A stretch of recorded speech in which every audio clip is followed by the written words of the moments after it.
MPB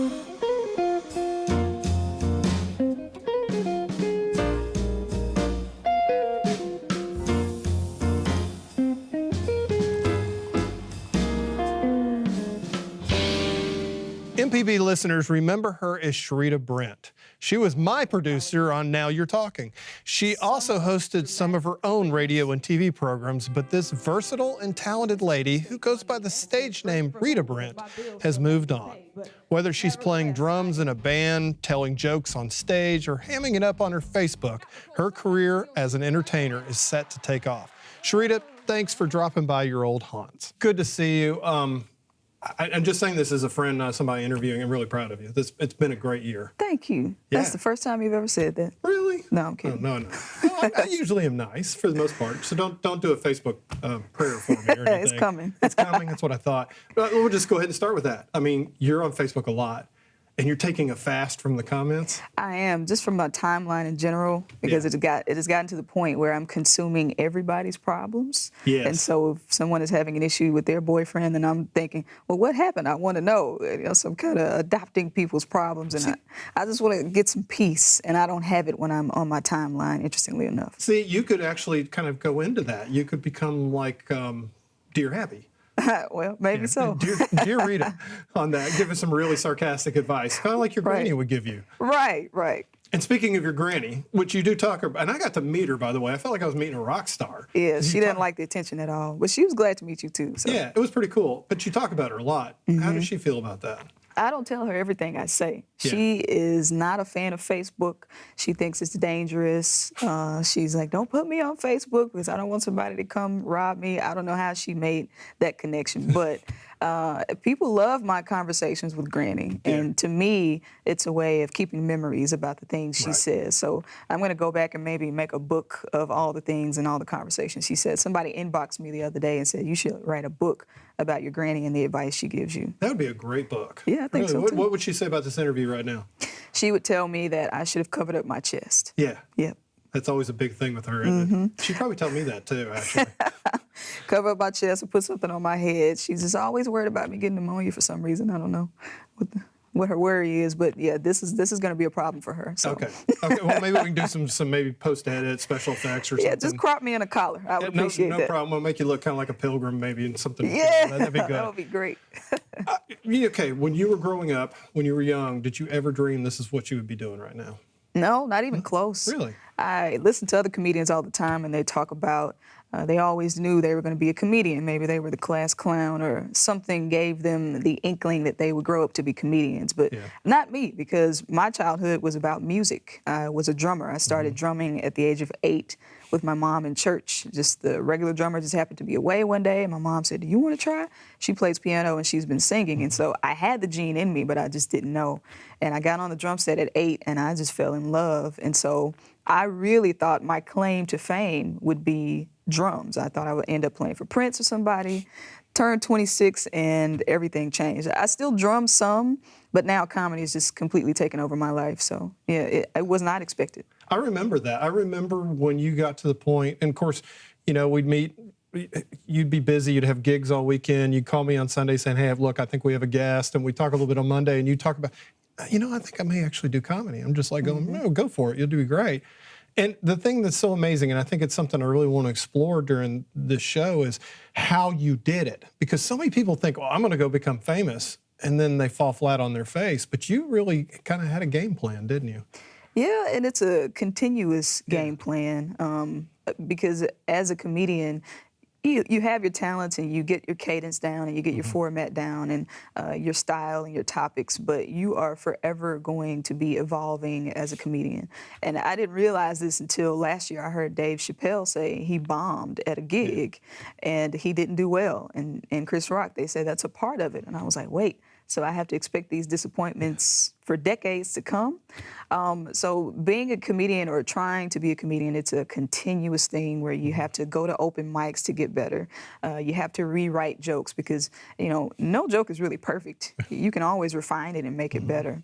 But it is important to do those things, like go to open mics and test your material, because that's practice for us. Musicians, we practice at home, but as a comedian, you have to get out and put yourself in a space of vulnerability to try jokes in front of strangers. And if it doesn't work, that's a good thing because it doesn't work. Right. And then you can scratch that off the list. And if something does work, then that's success. And you can go ahead and use that joke. But it's challenging. When I get in front of a stage, I feed off the energy, which is probably important why you need to actually practice in front of a crowd, is to get used to that energy. But I have to, in my own speaking, I would say there's probably nothing more miserable than the crowd you hear crickets. Yeah. That's got to be terrifying. Has that ever happened to you? Yeah. Really? Yeah, it happened recently. Yeah, really? Yeah. And when I say it's not that fun, I don't mean that I don't enjoy comedy, but it is not fun when you tell a joke that you were just certain it was going to work, right, and you tell it and it doesn't work. It just kind of takes the breath out of you, but okay, this is a joke I need to go back and work on a little bit more.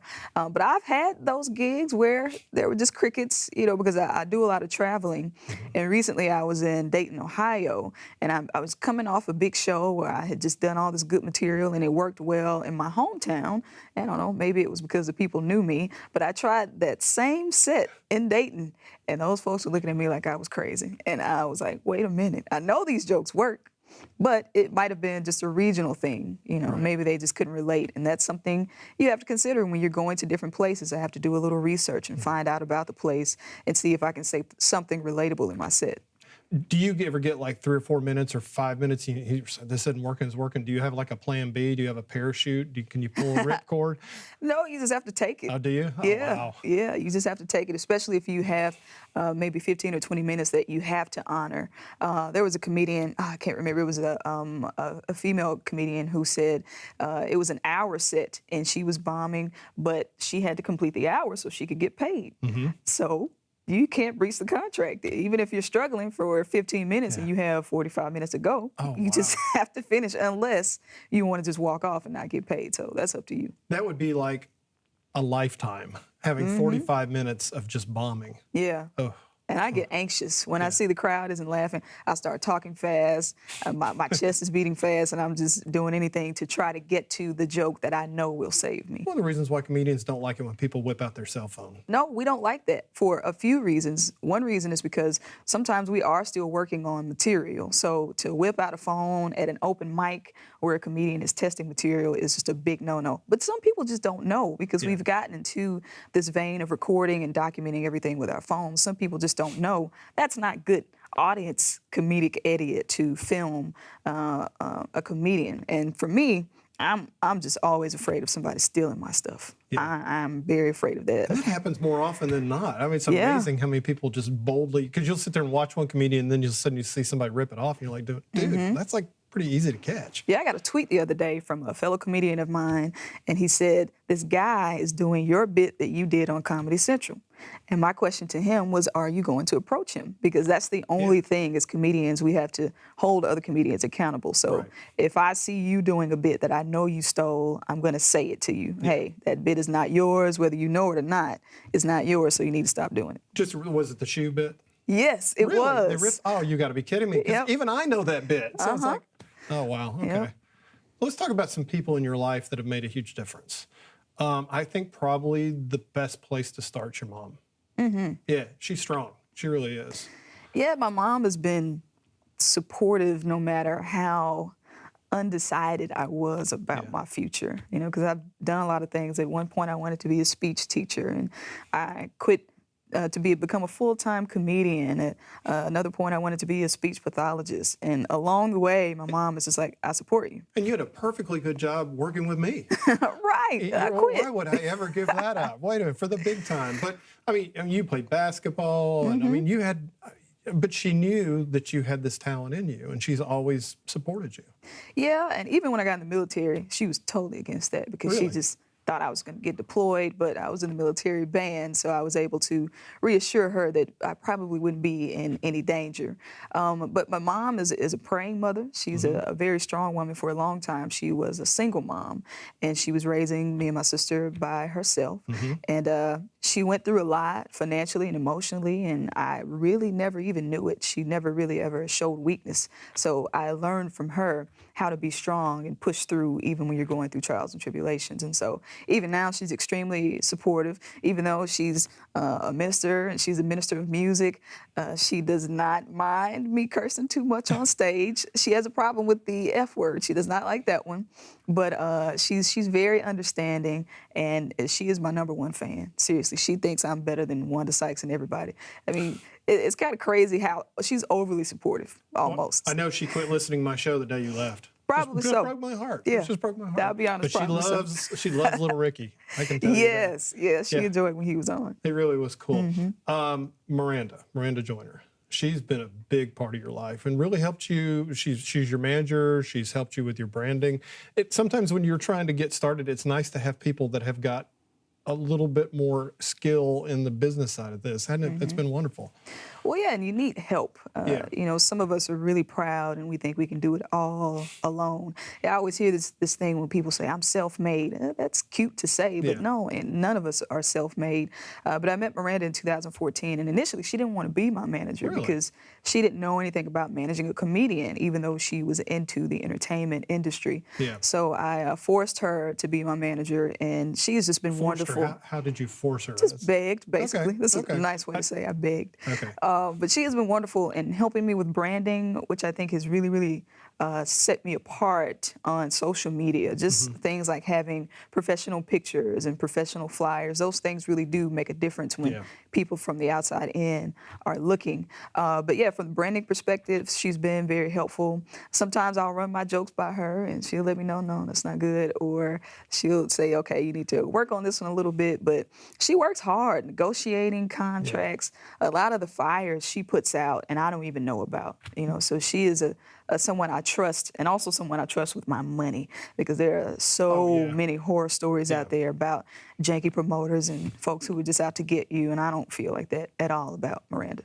That's got to be, I mean, that is one of the most stressful things when you hear those horror stories like that. But it is nice too when you're a creative person like you are, and like I am kind of. Kind of. Well, kind of. But I mean, but it's hard to come up with a price sometimes, and sometimes you don't ask enough. So it's nice to have somebody else out there that's so willing to say, okay, this is what she's worth, and this is what we're going to get. Yeah, because I'm the nice person, and I want to just charge $5 to tell jokes, and she's like, no, you're not going to do that. You charge $25. Yeah. This is your resume. You know, charge what you are worth. Right. So I appreciate her dealing with folks on that level, emailing and negotiating and all that, because if I had to do it, I probably would take the lesser amount every time. You're working here, and like I said, I remember when you were saying, well, I'm going to do this, and I remember the first time you did a stand-up. I mean, did you sit down and say, okay, I want to become a stand-up comedian and sit on a piece of notebook paper and I've got to do this, this, and this, and this? Because it seemed almost like you had it stepped out. I don't know. The first time I did comedy, I had to send in a video. And I remember I was in a bedroom and I was just making up stuff. It was horrible. I turned in the video and then I ended up performing a couple weeks later. And I think I did maybe 5 minutes. And it was horrible. My mom had just got out of church, so she came to the club. It was an actual club, and she came to the club with this huge church outfit on. She may have taken the church hat off, but she was in the club watching me, and there were a few more people in there, and I might have gotten, I don't know, 2 or 3 chuckles that night. And I think I made $25 in that 5-minute span, and I said, you know what, I think I want to take this seriously. That's not a bad hourly rate, though. It's not. It's not. So what I did was I started studying comedians. Because I didn't know if there was a comedian school you could go to, or you can't get a degree in comedy, you know. So I started studying comedians and just trying to get an idea of how to formulate a joke. You know, what's the opening? What should the middle be? What should the end be? And now there are just so many podcasts I can listen to learn.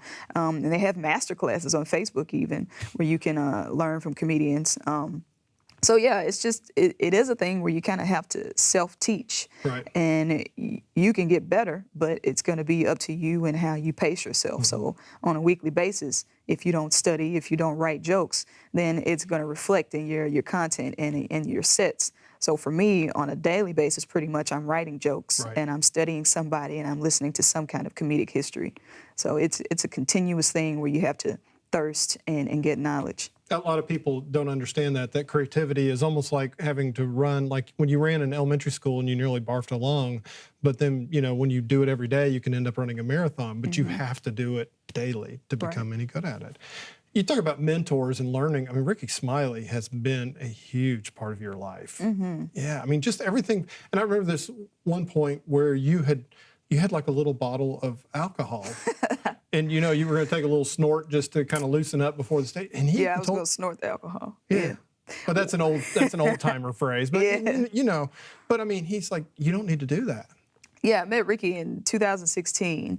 I had won this open mic competition at the Stardome Comedy Club, which is just a legendary club in Hoover/Birmingham, Alabama. And the owner of the club, Bruce Ayers, wanted to invite me to perform for and meet Ricky.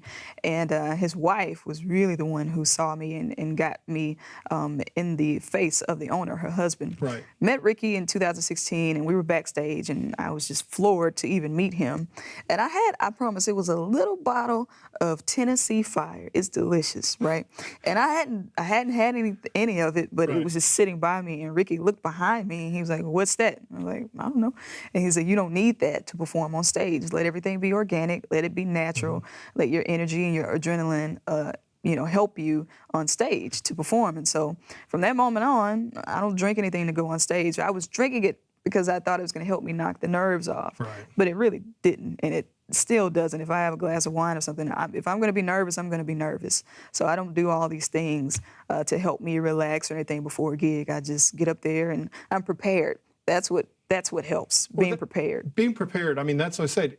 Yes, you have been noticed. Yes, you have had people that have believed in you. But if you hadn't have done your homework and you hadn't been ready and prepared when you got on that stage, they would have just kept walking and never said a word to you. Right. Yeah. Yeah, because many of us are worried about never getting an opportunity. But for me, the thing is being ready for when an opportunity comes, because it's going to come. But are you going to be ready? Especially with the internet and with Facebook. And I know you'll do a prayer on Facebook on that, and you'll get like hundreds of thousands of views on this thing. So if you're not putting out good quality material, I mean, why even do it? And that can be tricky, putting the videos out, because some of my videos are politically driven and controversial. Well, I was going to say, you're an observational comedian. I mean, yeah. But the comments can really get ruthless. I've been called everything under the sun. I know you can relate. Yeah, I know. Yeah. Yes, I can, as a matter of fact. But you don't let it bother you. You can't. Yeah, I try not to read the comments. Right. But one of the last videos, one of the last videos I did, it was about Donald Trump. He's botching the words to the national anthem, and I made fun of him. And the comments apparently were extremely bad, because my friends were calling me, asking me if I was okay. Are you okay? Wow. You need to get security. I was like, wow, are they that bad? I never went back to read them, because I can't get folks to understand that I'm a comedian. I'm not a politician. So I'm going to be sarcastic, but it's in a fun way for me. Do you think that as a country that we've lost our sense of humor? Absolutely. Yeah, I do too. Oh man, I mean, the level of sensitivity that we have as a country now is like, whoa. Right. Because if you go back and look at some of the older comics and the stuff they used to say, these things weren't being filmed. So whatever happened in the comedy club stayed in the comedy club. But now, if you say something that is not popular, your career could be ended. Or in the same token, it could be a game changer for you. Just like Hannibal Buress did that bit about Bill Cosby and his situation, and it brought it back to the forefront. Just that bit. It was already public knowledge, but the fact that a comedian said it, it really made a difference in Hannibal Buress's career. Well, I think all comedy comes from pain. I think, it's a coping mechanism and everything else. And a lot of times in your humor, I've noticed that you can really just kind of draw on personal experiences. Some of the stuff you've written when the Me Too movement started coming, because some of the experiences that happened in your life, that was pretty powerful. Yeah, and I think it's so wonderful that as a comedian I can do that. Yeah. I can take my pain and make it funny, or use the stage as a therapeutic platform where many people can't do that. So this last special I did at the Alamo, I really, really got personal. You know, I talked about my past relationships. I talked about no longer being married, which a lot of people didn't know. And I could kind of hear some gasps in the crowd, like, oh, Rita was married? How did they not know that? Yeah. But it took a while for me to get to that point where I wanted to share something so personal like that. But in the same token, it's abuse. It's an abuse of my platform if I don't talk about things that I know people can relate to. Right. Yeah, millions of people have been divorced. Millions of people have kids or don't have kids. They have grandmothers who are funny. So it's my job to get personal, because I can do that with my platform without consequence. You went up against, was it about 40 people in Mississippi to get a chance to be on Kevin Hart's special. Mm-hmm. And you got to be on the show. And that was so much fun. We were sitting there around Thanksgiving watching you on going, we know her, she's famous. What was that like? Number one, what's Kevin Hart like? Kevin Hart is very chill. Yeah. And I was glad to see that, because as a comedian, everybody wants me to tell a joke when they meet me. And Isn't I'm that like, you're like, so seriously. annoying. Yeah, draw me a picture, funny boy. Yeah. Yeah. But folks find it hard to believe that I'm not off stage like I am on stage. When I'm on stage, I'm literally getting into a character. And so when I met Kevin Hart, he was extremely chill and just relaxed. And I was like, all right, this is cool. And you know, when he gets on stage, it's a completely different person. But that was comforting to me to know that, okay, there's not anything wrong with me, that I'm not trying to be the funniest person in the room when I'm not on stage. But Kevin was very nice. Mm-hmm. He was very inquisitive. He wanted to know about the comedy experience of ours in Mississippi. He was funny. He has a very, very quick wit, and he thinks really quickly on his feet. And he was extremely engaged in the whole process. Mm-hmm. Even though he's the talent, he was talking to the cameraman, and he wanted to know what lens they were using and all that kind of stuff. So it was great just seeing him in that element. And it was a pleasure meeting him. It was a quick meeting. And we got to perform for him, and that was funny. I tried not to look at him when I was performing, because that would have been too much pressure. But to go back and look at the filming and see that he actually laughed at some of the stuff I said was really validating. And in the questions afterwards, you could tell he was really engaging you. I thought that was pretty cool. Yeah. It really was. But he's just doing an amazing job of helping comedians who are trying to come up. Because he only chose comedians who didn't have any television experience or no television accolades on their resume. And so he's doing this in multiple cities across the country, and that's how you give back and pass the torch. I mean, Ricky's done the same thing with Absolutely. you, too. Yeah, and you've been on the radio show, which is a lot of fun, which I can't believe you know how to do radio. I'm shocked. Right. You still remember how to do that. Oh, that's good. Okay, what's next for you? I mean, you've got this. I mean, you can sing, you can play drums, you can do stand-up comedy, you can do some acting. I've seen you do that. So what's the future? Yeah, I need to do better at this acting thing. I recently shot a commercial, and I was so tense. So I'm going to take some acting classes.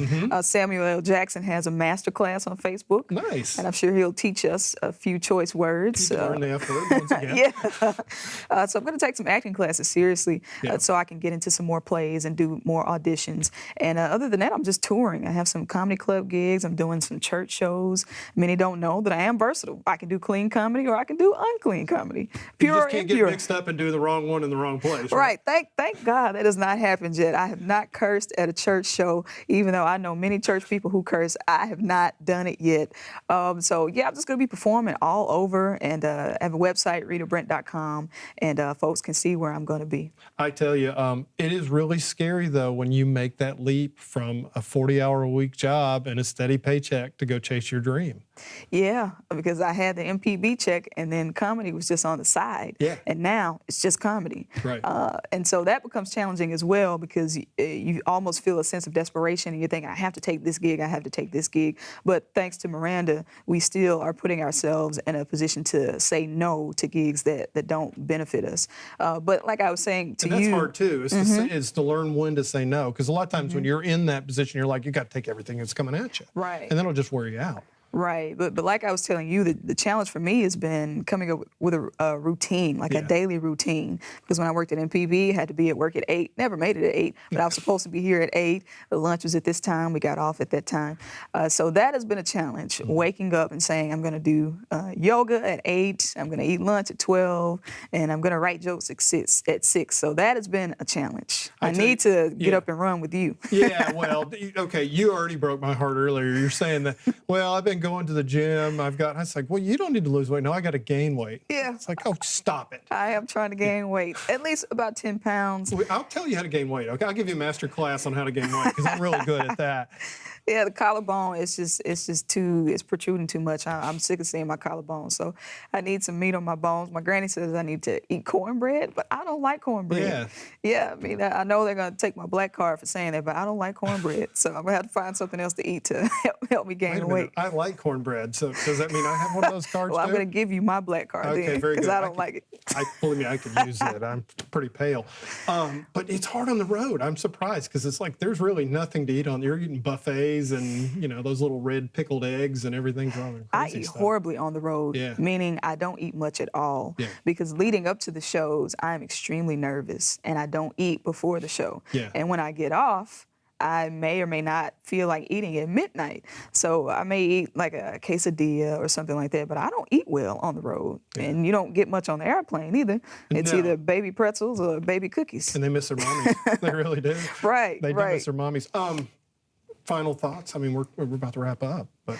Oh, well, you know, just come out to see me perform. I have met many people who have heard me on MPB and they've come to my shows and they have been completely shocked to see me in a different element. But I'm just thankful to, for one, have worked at MPB and just to be around so many great people and to have the support of folks, because when I quit, my boss, Jason, was like, oh, I knew this was coming. He was almost pushing me out the door. He knew it 2 years before it happened. I mean, he would say, well, someday we'll be working for Cherita. Right. Yeah. Right. But just to have the support of so many people in the community especially is really powerful. I mean, just being in the grocery store and folks coming up to me, giving me random hugs, we're rooting for you. I saw a quote that said, when you're lazy, it's disrespectful to people who are rooting for you. And I said, that is powerful. That is strong. So I've just been honored to have the support of everybody in Jackson and trying to become the next big thing out of Mississippi. Well, I'm trying to catch up with Tig Notaro. I know that there will be, probably in a couple of years, I'll be saying this, saying, I used to work with her. Wow, I got her autograph. Rita, thank you for joining us today. Thank Congratulations. You, Thank you.